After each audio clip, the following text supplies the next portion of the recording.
사부인, 이번에 보내주신 김치 잘 받았어요. 처음엔 그냥 평범한 감사 전화인 줄 알았습니다. 그런데 주말에 쉬고 있는 사위까지 불러서 김장을 하실 정도면 저희는 다음부터 김치 안 주셔도 돼요.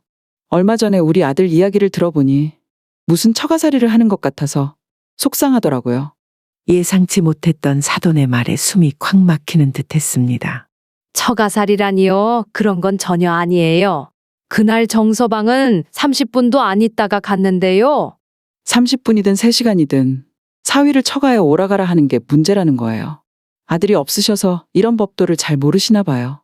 아, 그리고 김장 값으로 10만 원 전달했어요. 나중에 김치를 담가주실 일이 있으면 사례는 저희가 따로 챙겨드릴게요. 우리 애한테는 연락하지 마세요. 그 말을 듣고 제 속은 뒤집어졌습니다. 안녕하세요, 부엌사연 구독자 여러분. 저는 대구에 살고 있는 66의 권미숙입니다. 남편과는 몇 해 전에 사별했어요. 저에게는 두 딸이 있습니다. 첫째는 10년 전에 결혼했고 지금은 경기도에 살고 있죠. 명절이나 생일처럼 특별한 날에만 얼굴을 보고 있어요. 둘째는 저와 같은 대구에 살고 있습니다. 이제 결혼한 지 5년이 다 되어가네요. 시간이 참 빠르죠. 두 딸을 모두 결혼시키고 나서 친구들 중 일부는 저를 부러워했습니다. 아들 대신 든든한 사위가 생기니 좋겠다고 말이죠. 그런 말을 하는 친구들은 대부분 며느리와 사이가 좋지 않았습니다. 그때는 저도 그 말에 고개를 끄덕였어요. 그런데 막상 살아보니 꼭 그렇지만도 않더군요. 며느리가 없어도 다른 문제들이 생길 수 있다는 걸 뒤늦게 깨달았습니다. 그리고 그 문제의 중심에는 바로 사위와의 갈등이 있었죠. 지금은 둘째 딸이 사는 동네와 멀리 떨어진 곳에서 살고 있지만 1년 전에는 한 동네에 살았어요. 그리고 그때 참 많은 일들이 있었습니다. 둘째 딸 지연이는 3년 전 첫 아이를 낳았습니다. 그리고 출산한 지 1년도 안 돼서 저에게 전화를 걸어왔죠. 엄마, 저희 이사 가려고요. 이사? 벌써? 아니, 지금 신혼집에서 얼마 살지도 않았잖아.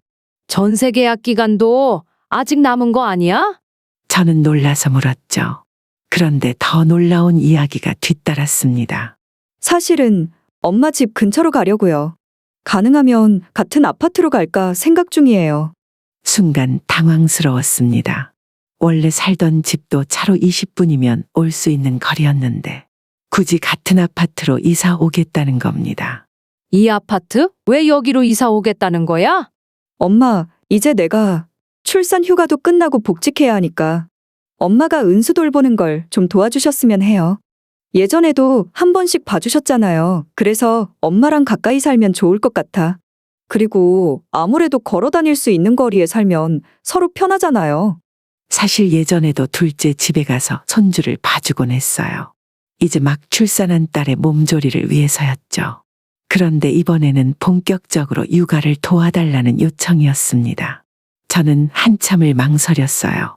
주변에서 육아 때문에 관계가 나빠지는 경우를 한두 번 본 게 아니었거든요. 하지만 딸의 지친 목소리를 듣고 있으니 쉽게 거절한다는 말이 나오질 않았습니다.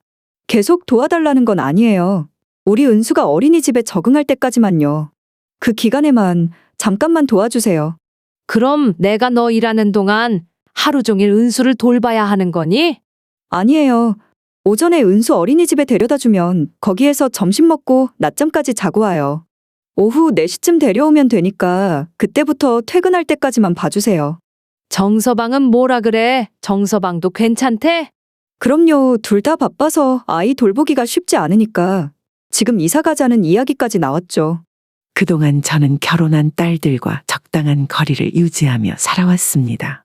괜히 가까이 있다가 서로 불편해질까 봐요. 그런데 이번에는 사위까지 원한다고 하니 저도 마냥 거절할 수는 없었어요. 지연이와 사위는 둘 다 괜찮은 직장에 다니고 있었습니다. 하지만 두 사람 모두 일이 무척 많은 편이었어요. 제가 생각해봐도 어린 손주를 돌봐줄 도움의 손길이 필요해 보였습니다. 제가 알았다고 하자 그 뒤로 일사천리로 진행되었습니다. 딸과 사위는 두 달도 채 안 돼 제가 사는 동네로 이사를 왔죠.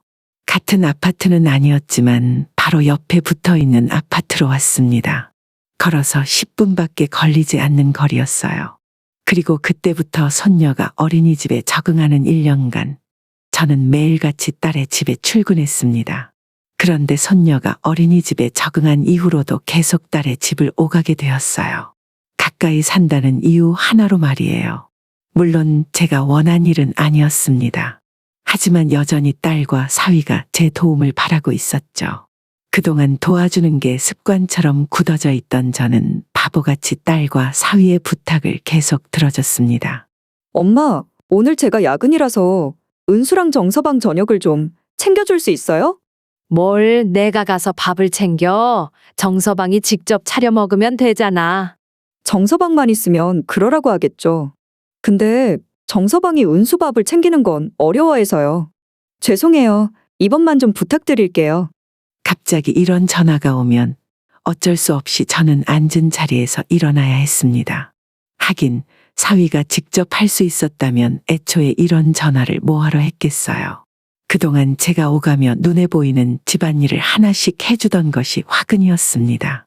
딸은 물론이고 사위도 집에서 손가락 하나 까딱하지 않는 게 버릇이 된 듯했죠. 예전에는 딸이 부르면 바로 달려가곤 했습니다.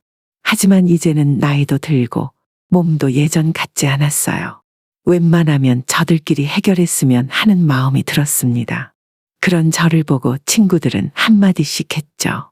지금 손주랑 사위 밥을 챙기러 간다고? 아니, 사위는 손이 없대? 아이고, 할 수 있었으면 진작 했지. 자식들이랑 가까이 살면 고생길 열리는 거네. 아주 큰 교훈 배웠다. 그러게, 나도 이렇게까지 될 줄은 몰랐네. 딸네 집으로 발걸음을 옮기며 한숨을 쉬었어요. 언제까지 이렇게 지내야 할지 막막했습니다. 하지만 딸과 사위가 이런 생활에 익숙해진 것 같았어요. 오셨어요. 집에 도착하자 사위가 피곤한 표정으로 문을 열어주었습니다. 손에는 핸드폰을 들고 있었죠. 저와 눈도 마주치지 않은 채 핸드폰 화면만 쳐다보고 있었습니다. 그리고 어슬렁어슬렁 걸어가더니 소파에 털썩 주저앉았어요. 손녀는 거실에서 TV를 보며 놀고 있었습니다. 애니메이션에서 눈을 떼지 못하고 있었죠.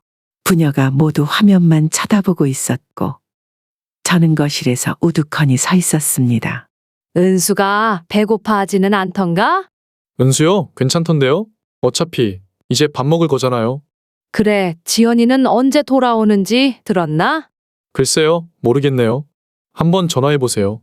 사위는 소파에 늘어지게 걸터앉은 채 핸드폰 화면에서 눈을 떼지 않고 대답했습니다. 더 이상 귀찮게 하지 말라는 분위기가 느껴졌죠.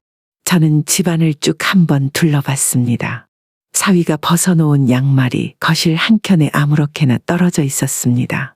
빨래통에는 수건이 가득 쌓여 있었죠. 손녀 장난감은 집안 곳곳에 어지럽게 널려 있었고요. 제가 매일 출근 도장을 찍지 않은 뒤로 집은 늘 어수선했습니다. 맞벌이를 하느라 바쁜 줄은 알지만 집에 있어도 치우는지 의문이었죠. 특히 퇴근한 지 한참 되었을 사위는 그야말로 손가락 하나 까딱하지 않았습니다. 그런 사위의 모습을 보면 더욱 회의감이 들었어요. 저는 사위에게 밥을 차려준 후 손녀 저녁을 챙겼습니다. 손녀에게 한창 밥을 먹이고 있는데 후다닥 밥을 먹은 사위가 자리에서 일어났어요. 그리고 저에게 말했습니다. 저는 할 일 있어서 방에 먼저 들어갈게요. 알았네. 그렇게 사위는 안방으로 들어가 문을 굳게 닫았습니다. 그 안에서 무슨 일을 하는지는 몰랐어요. 하지만 문틈 사이로 보이는 모습은 항상 침대에 누워 핸드폰을 만지는 것이었습니다. 제가 처음 아이를 봐주러 왔을 때만 해도 사위는 이렇지 않았습니다. 하지만 미룰 수 있는 사람이 있으니 게을러진 것 같았어요. 사위가 먹고 일어난 흔적이 식탁 위에 그대로 남아 있었습니다. 저는 작게 한숨을 내쉬며 그릇을 치웠어요. 속으로는 몇 번이고 참고 또 참았습니다. 아무리 가깝게 지낸다고 해도 사위는 어려웠어요. 사위에게 쉽게 이거 해라 저거 해라 말할 수 없었죠. 그렇다고 야근하고 돌아온 딸이 집안일 하는 모습을 보는 것도 마음이 불편했습니다. 결국 그렇게 저는 또 제 몸을 부지런히 움직이고 말았습니다. 세탁기를 돌리고 건조대에 걸려있던 옷도 정리했습니다.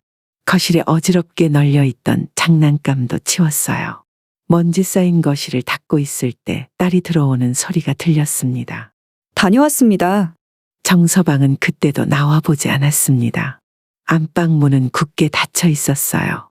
고생했다. 저녁은 먹었어? 회사에서 간단하게 먹었어요. 그런데 엄마, 또 청소까지 했어? 집이 깨끗해졌네. 딸은 미안한 듯 하면서도 깨끗해진 집을 보고 좋아했습니다. 밤늦게 퇴근해서 집안일까지 할 생각을 했으면 정말 힘들었겠죠. 저는 할 일을 다 마치고 짐을 챙겨 일어났습니다. 여보, 엄마 이제 들어가신대. 딸이 안방을 향해 외치자 그제서야 방문이 빼꼼하게 열렸습니다. 정서방은 얼굴만 살짝 비춘 채 무심하게 말했죠. 들어가세요. 문 밖으로 나올 생각은 전혀 없어 보였습니다. 그래, 편하게 쉬게. 저는 힘없이 대답하고 집을 나섰습니다. 어느새 시간은 밤 9시가 넘었고 밤하늘에는 별이 총총 떠 있었습니다. 이제 그만해야지 하면서도 언제 어떻게 그만둬야 할지 잘 몰랐습니다. 이런 일이 어쩌다 한 번이라면 기쁜 마음으로 도와줬겠죠. 하지만 일주일에 서너 번씩 수시로 호출을 받아 딸네 집으로 가야 했습니다. 고역도 이런 고역이 없었어요. 그리고 최근에 사위의 태도가 더 예민해진 것도 저에게는 큰 스트레스였습니다. 얼마 전 일이었죠. 저녁에 집을 나서기 전 빨래를 정리하고 있었습니다. 그때 딸도 함께 있었고요. 그런데 사위의 바지 주머니에서 돌돌 뭉친 종이가 나온 겁니다. 아이고, 이걸 안 꺼내고 빨래를 했구나. 저는 중얼거리며 바지를 살펴봤죠. 주머니 안에는 종이 먼지가 잔뜩 붙어 있었습니다. 먼지를 털어내야겠다는 생각에 테이프를 가져와 조심스레 먼지를 떼기 시작했어요. 그때 갑자기 쿵쿵거리며 사위가 다가왔습니다. 평소에는 저에게 다가오는 법이 없는 사위였죠. 그래서 저는 저에게 오는 줄도 모르고 먼지를 떼는데 열중하고 있었습니다. 그러다 사위가 갑자기 제가 들고 있던 바지를 획 낚아챘어요. 너무 갑작스러워 어안이 벙벙했죠. 제가 알아서 할게요. 그냥 좀 두세요. 사위의 목소리는 날카롭고 단호했습니다. 평소와는 전혀 다른 태도였죠. 저는 어찌할 바를 몰랐고 딸도 황당한 표정으로 저희를 바라봤습니다. 그 짧은 순간 사위의 얼굴에서는 분명한 불만과 짜증이 읽혔습니다. 분위기가 순식간에 차갑게 얼어붙었습니다. 아니, 왜 저렇게 예민하게 굴어? 딸은 당황한 목소리로 사위를 쳐다보며 말했습니다. 하지만 사위는 아무런 대꾸도 하지 않고 방문을 쾅 닫으며 들어가 버렸습니다.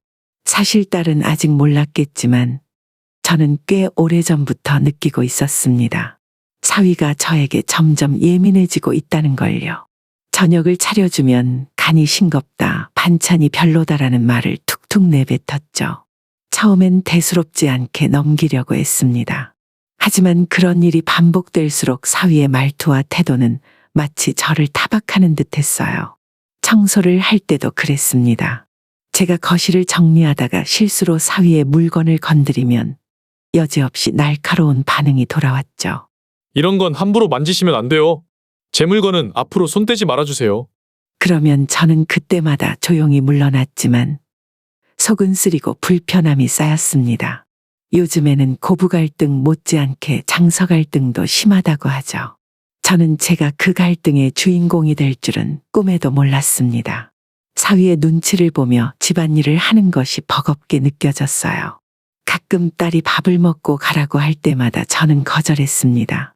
사위가 빤히 저를 불편하게 여기는 게 보이는데 그런 분위기 속에서 밥을 먹고 싶지도 않았죠. 저는 서서히 딸네 집에 가는 횟수를 줄여갔습니다. 딸은 아쉬워했지만 이해를 못하는 건 아니었어요. 아마 자신도 어느 정도 눈치가 있었겠죠. 그러다 제가 완전히 발길을 끊게 된 사건이 생겼습니다. 바로 작년 김장철에 있었던 일이었어요. 그동안 저는 김치를 많이 담그지 않았습니다. 한때는 넉넉하게 담갔지만 이제는 김장도 몸에 고달팠습니다. 저와 지연이네 가족 먹을 김치만 딱 맞춰 담그는 정도였어요. 그런데 김장하기 일주일 전 딸에게 전화가 왔습니다.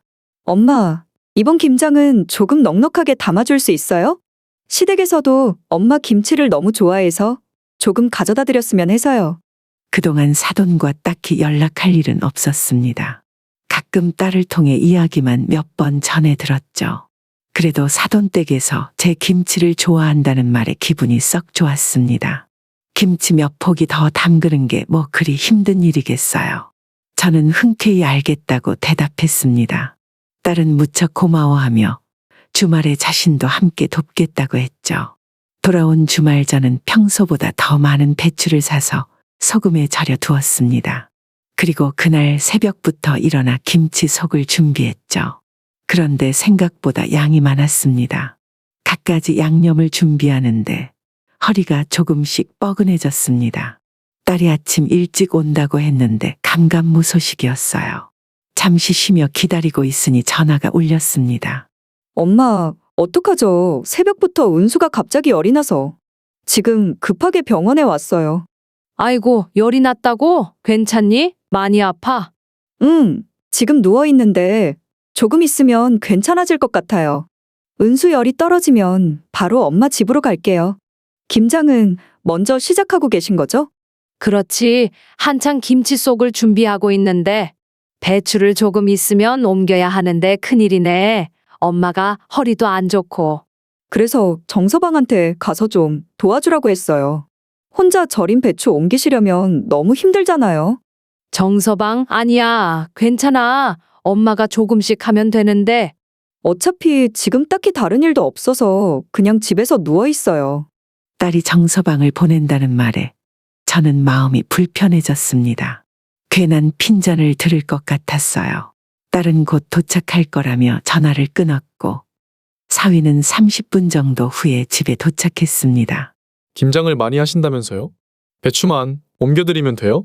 사위는 성큼성큼 거실을 가로질러 맞은편에 있는 베란다로 갔습니다. 그곳에는 커다란 고무대야 4통에 절인 배추가 잔뜩 쌓여 있었죠. 모두 주방으로 옮겨야 했습니다. 혼자 들어도 괜찮겠나? 무거우면 같이 들까? 아니요, 저리 비켜보세요. 혼자 드는 게 나아요. 사위는 저를 보고 물러서라고 고갯짓을 했습니다. 괜히 걸리적거릴까봐 저는 후다닥 뒤로 물러섰습니다. 사위는 얼굴이 벌개진 채 낑낑대며 배추가 담긴 고무대야 4개를 옮겼습니다. 힘들었는지 이마에는 땀방울이 송글송글 맺혔죠. 배추를 모두 옮긴 후 사위는 허리를 쭉 펴고 딱딱하게 굳은 얼굴로 저를 돌아봤습니다. 그 눈빛에서 얼마나 짜증스러워하는지 느껴졌어요. 저도 모르게 어깨가 움츠러들 정도였습니다. 다 됐죠? 그럼 이만 들어가 볼게요. 아이고, 고맙네. 어서 들어가 보게. 역시나 딸이 괜히 사위를 보냈구나 싶었습니다. 그렇지 않아도 불편한 사위를 부려먹은 것 같아 마음이 좋지 않았죠. 하지만 한편으로는 자신들도 먹고 사돈 댁까지 가져갈 김치인데 저렇게까지 정색할 필요가 있나 싶기도 했습니다. 그 후 얼마 지나지 않아 딸이 도착했고 함께 김장을 마무리했습니다. 딸은 커다란 김치통 3개의 김치를 가득 눌러 담았죠. 그리고 감사 인사도 잊지 않았습니다. 고생스럽긴 했지만 무거운 김치통을 들고 든든한 표정으로 돌아가는 딸을 보니 마음이 뿌듯했어요. 정서방이랑 함께 먹으라고 삶은 수육까지 잊지 않고 챙겨 보냈습니다. 며칠 후 사돈에게서 전화가 걸려왔습니다. 그동안 사돈과는 딸 결혼식 때나 특별한 날에 얼굴을 몇 번 본 게 전부였어요. 서로 친밀한 사이는 아니었지만 늘 예의를 지키며 적당한 거리를 두고 지내왔습니다. 사돈 댁은 아들만 셋 있는 집이었어요. 그리고 안사돈은 그 아들들에 대한 자부심이 대단했습니다.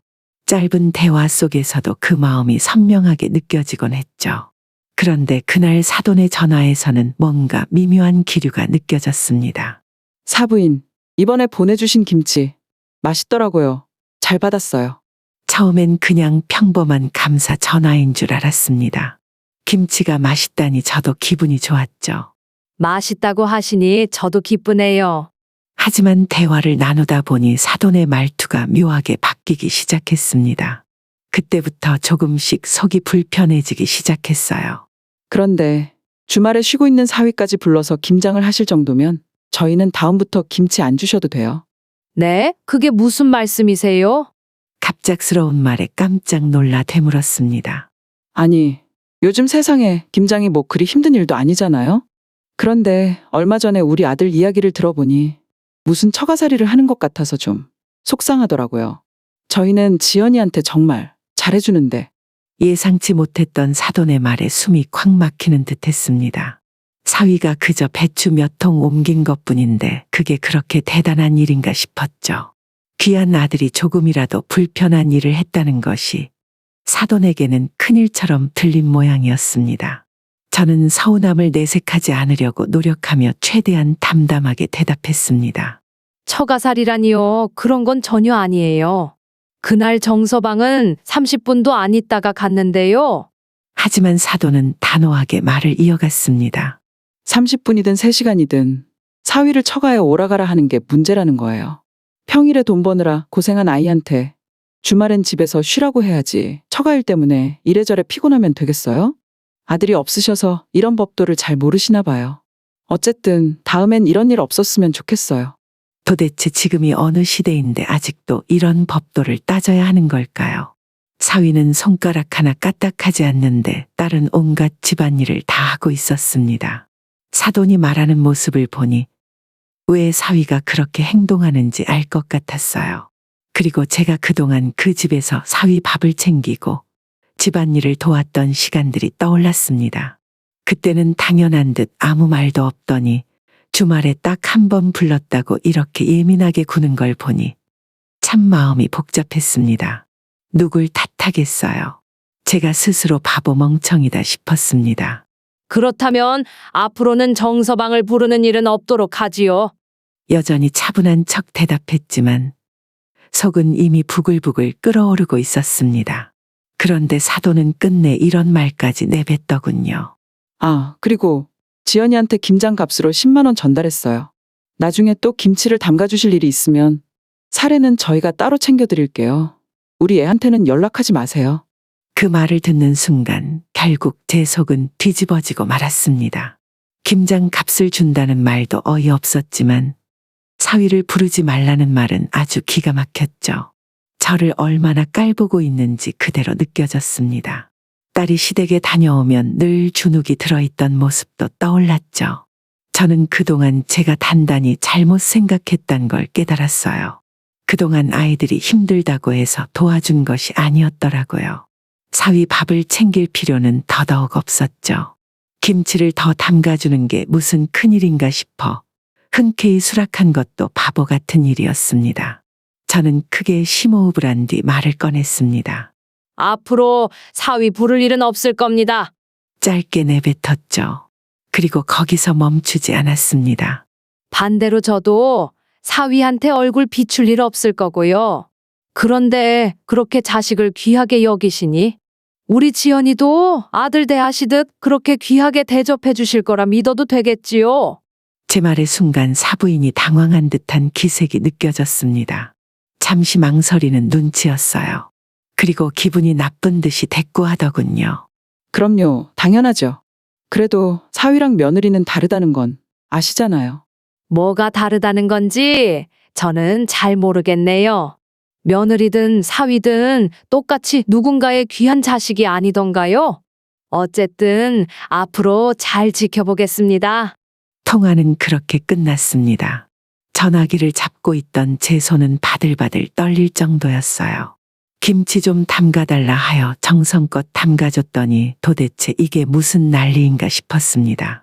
그날 저녁 저는 딸의 퇴근 시간에 맞춰 집에 찾아갔습니다. 화가 머리끝까지 치밀어 오른 상태였어요. 딸 얼굴을 보고 직접 이야기해야겠다고 생각했습니다. 그런데 딸이 아파트 입구에서 서성거리고 있더군요. 거친 목소리로 통화를 하고 있었습니다. 잠깐만 들어봐도 알 수 있었어요. 바로 사위와 다투고 있었죠. 애 키우고 집안일 하는 게 왜 그게 전부 내 일이야? 그건 우리 일이잖아. 당신이 매번 손가락 하나 까딱 안 하고 있으니까 엄마가 도와주시는 거 아니야. 딸의 목소리는 울분으로 가득 차 있었습니다. 도대체 당신이 무슨 스트레스를 받는다는 거야? 매번 소파에 누워서 핸드폰 보거나 침대에 누워서 핸드폰 보는 거 말고 한 게 뭐가 있는데. 하물며 그렇게 있었다고 우리 엄마가 말 한마디라도 했어? 그게 싫으면 당신도 집안일을 도와주던가 했어야지. 다 나한테 떠넘기고. 딸은 흥분한 목소리로 통화하다가 저를 보고 말을 뚝 끊었습니다. 저는 딸에게 조용히 핸드폰을 달라는 손짓을 했습니다. 딸은 몹시 당황한 표정으로 서 있었어요. 그리고 잠시 망설이다가 핸드폰을 건네주었습니다. 저는 낮게 가라앉은 목소리로 사위와 통화를 이어갔습니다. 정서방, 날쌔 그렇게 나를 불편하게 생각하는 줄은 정말 몰랐네. 앞으로는 내가 지연이 집으로 찾아오는 일은 없을 거야. 통화 너머에서 잠시 침묵이 흐르더니 사위가 조심스럽게 말을 꺼냈습니다. 장모님, 너무 섭섭하게 생각하지 마세요. 입장을 바꿔서 저희 어머니가 우리 집에 매일 오신다면 집사람도 똑같이 힘들 거잖아요. 왜 사돈 어른이 집에 오는데 지연이가 힘들어해? 도와주러 오는 건데 뭐가 그렇게 힘들 일이라고? 사위는 말을 잇지 못하고 잠시 망설이더니 대답했습니다. 이것저것 참견하시니까요. 참견이라. 저도 모르게 허탈한 웃음이 나왔습니다. 그래, 참견해도 좋으니 앞으로는 그쪽 집안 어르신한테 집안일 도와달라고 하게 나는 앞으로 못하지 않나? 대신 지연이한테 집안일 시키지 말고 내가 아까 통화했어. 사부인이 지연이도 본인 아들처럼 아주 귀하게 대접할 거라고 약속하셨거든. 제 말에 사위는 놀란 목소리를 감추지 못했습니다. 네, 그런 통화를 하셨다고요? 그럼 그렇게 하신다고 하니까 내가 똑똑히 지켜보겠다고 했어. 그럼 앞으로 잘 지내. 지연이한테는 내가 따로 할 말이 있으니 이만 끊음세. 저는 통화를 마치고 핸드폰을 딸에게 건네주었습니다. 딸은 눈물이 그렁그렁한 채로 저를 바라보고 있었습니다. 억장이 다 무너지는 듯했어요. 엄마, 방금 이야기한 거 정말이야. 앞으로 정말 도와주러 안 올 거야. 그럼 나는 어떻게? 뭘 어떻게? 네가 선택해서 한 결혼이니까 이제 너가 책임져야지. 지연아, 이런 일들을 조율하는 것도 다 결혼 생활의 일부야. 이 엄마가 늙어 죽을 때까지 너 도와주랴? 딸은 아무 말도 하지 못하고 눈물만 뚝뚝 흘렸습니다. 정서방이 집안일 안 한다고 다 네가 떠안으려고 하지 마. 앞으로 시어머니가 집에 오시면 그거 맞춰준다고 또 전전긍긍하지 말고. 자신 없으면 그냥 회사에서 늦게 들어가. 엄마가 들었는데 이런 일에는 거울 치료만큼 좋은 것도 없다더라. 너 거울 치료가 뭔지 알지? 제가 요즘 유행하는 말을 쓰자 딸은 어이없다는 듯 웃어 보였죠. 저는 딸의 어깨를 토닥여줬습니다. 애 하나 키우는 거 가지고 이렇게 힘들다고 징징거리면 안 돼. 힘들면 네 남편을 네가 고쳐서 쓰든가 해야지. 죄송해요. 딸은 고개를 푹 숙였습니다. 엄마는 이사 갈 거야. 아예 다른 동네로. 너무 가까이 붙어 있으니까 괜히 이상한 분란만 생기잖아. 아무리 그래도 그렇지 이사까지 갈 필요가 있어요? 그냥 정서방이 최근에 회사 일로 좀 예민해서 그런 건데. 아무리 예민하다고 해도 장모한테 그렇게 행동하는 게 정상은 아니지. 그리고 우리도 서로 의존하지 말자. 그래야 더 행복하게 잘 살 것 같아. 저는 그렇게 말을 마친 후 집으로 돌아왔습니다. 처음에 딸이 가까이 이사 오겠다고 했을 때 그때 거절했어야 했다는 생각이 들었습니다. 후회가 밀려왔지만 이미 늦은 일이었죠. 처음부터 적당한 거리를 두고 지냈으면 더 좋았을 겁니다. 지금처럼 서로 불편한 상황은 피할 수 있었을지도 모르죠. 당장 이사할 수는 없었지만 그날 이후로 딸네 집에는 완전히 발길을 끊었습니다. 그 후로 딸에게 시어머니가 집안일을 도와주신다는 이야기를 얼핏 들었어요. 부디 잘 지내길 바랐죠. 몇 주간은 별 소식 없이 잠잠해서 속으로는 사는 게 괜찮나 보다 여기고 있었습니다. 그런데 몇 주 후 다시 딸에게 연락이 오기 시작했어요. 딸보다는 사위가 많이 힘들어하는 것 같았습니다. 딸이 야근할 때 밥을 차려줄 사람도 아이를 대신 봐줄 사람도 없었죠. 그리고 장모가 아닌 친엄마의 잔소리는 상상을 초월하는 것이었다고 합니다. 엄마, 이사를 꼭 가야 해? 당연하지. 이미 이사 갈 집 계약금도 걸어놨어. 좀 더 조용한 외곽으로 가려고. 사돈 어른은 지금도 종종 집안일 봐주시러 오시니? 아니, 사실 시어머니는 허리가 너무 아프셔서 앞으로 오기 힘드시대. 엄마, 정서방이 그동안 정말 죄송했다고 하던데? 사돈은 손주 몇 번 봐주더니 금세 발길을 끄는 모양이었죠. 사위는 마음을 고쳐먹었는지 아닌지는 아직 모르는 일이었습니다. 하지만 딸과는 더 이상 싸우지 않고 잘 지내는 듯 보였어요. 나한테 죄송할 일이 뭐가 있어. 앞으로 둘이 잘 지내봐. 엄마는 다음 달에 이사할 예정이야. 벌써 간다고? 정서방이 한번 찾아뵌다고 했는데? 뭐가 벌써야. 간다고 한지 벌써 몇 개월이나 지났는데. 그리고 정서방 봐서 뭐해. 올 필요 없어. 별로 보고 싶지도 않고. 나중에 시간 좀 지나고 나면 종종 밖에서 밥이나 먹자. 저는 그렇게 말을 마친 후 전화를 끊었습니다. 진작에 이렇게 했어야 했다는 생각이 들었어요. 그랬다면 지금보다는 훨씬 좋은 관계를 유지했을 겁니다. 괜히 서로 얼굴 붉힐 일도 없었겠죠. 딸과 사위의 행동이 잘했다는 것은 아니지만 무엇보다 제 잘못이 가장 컸다는 생각을 하고 있습니다. 결혼해서 독립한 자식을 믿고 맡겼어야 했는데 괜히 안쓰러운 마음에 한 번, 두 번 도와줬던 게 모든 문제의 화근이었어요. 그래서 앞으로는 거리를 두며 살되 미워하지는 말자고 결심했습니다. 시간이 지나면 서로 다시 웃으며 볼 날이 있을 거라 생각합니다. 오늘 제 사연은 여기까지입니다. 저와 비슷한 경험을 하신 분이 많지 않을까 생각해요.